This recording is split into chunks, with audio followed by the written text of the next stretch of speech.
दोस्तों, 14 अप्रैल को हर वर्ष अम्बेडकर जयंती मनाई जाती है। ऐसे महापुरुष डॉक्टर भीमराव रामजी अम्बेडकर के बारे में उनका स्मरण उनकी जयंती पर लोग करते हैं। उसी के संबंध में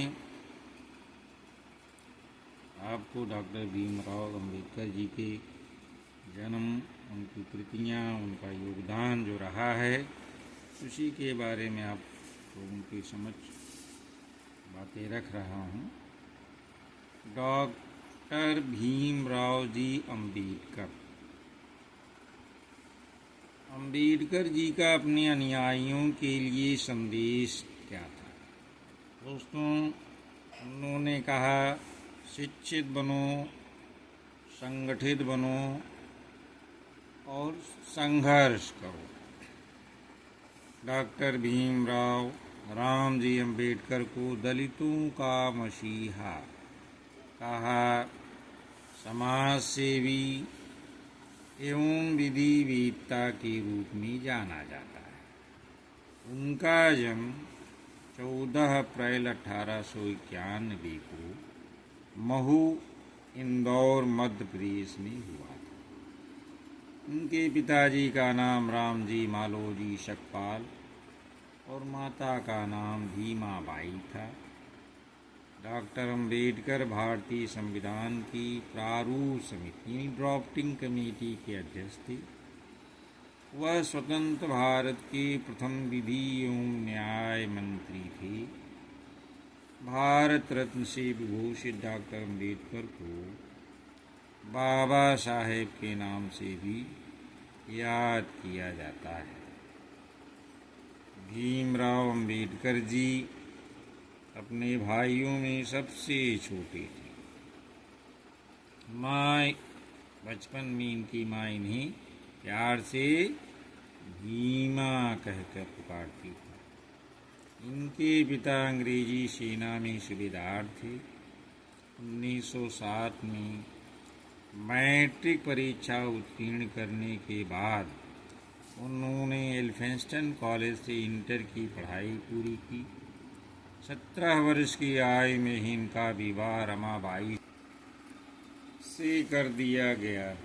बड़ौदा नरेश सयाजी राव ने उनकी पढ़ाई के लिए छात्रवृत्ति प्रदान की और इसके सहारे उन्होंने BA यानी ग्रेजुएशन की परीक्षा उत्तीर्ण की।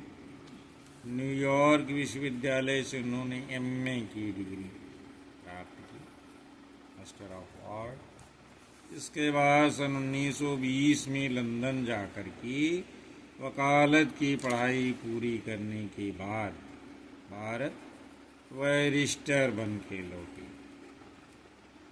लंदन में जनता आंदोलन के दिनों में लंदन में आयोजित गोलमेज सम्मेलनों में दलितों के प्रतिनिधियों के भाग लिया।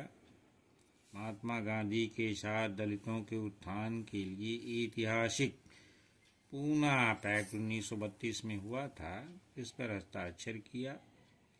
महाराष्ट्र में रहकर उन्होंने साहू जी महाराज की सहायता से 31 जनवरी 1920 से मूक नायक नामक अखबार निकालने की शुरुआत की।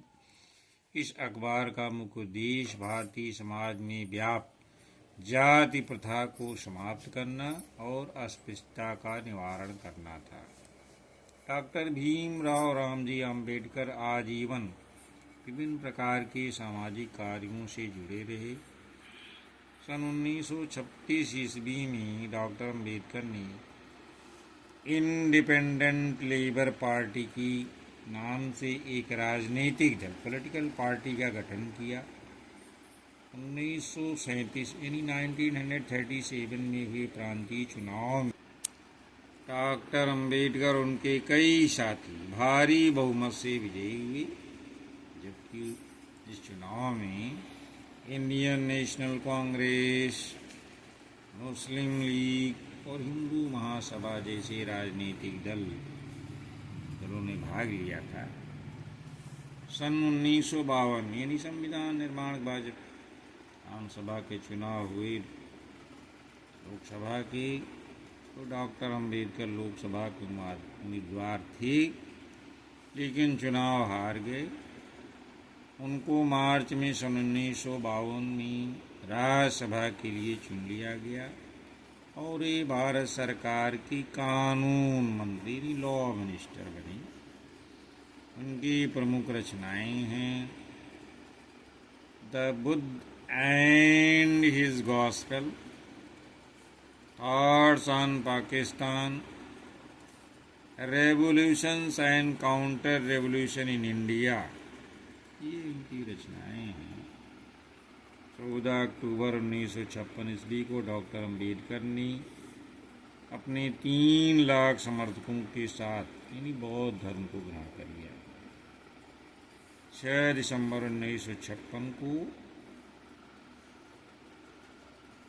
भारतीय क्षितिज का ये सितारा सोया तो फिर नहीं हो सकता। उनके योगदानों के लिए भारत सरकार ने सन 1990 में मरणोपरांत भारत रत्न सम्मानित किया। उनके सामाजिक और वैचारिक योगदान के लिए देश उन्हें सदैव याद रखेगा। धन्यवाद। जय हिंद, जय भारत।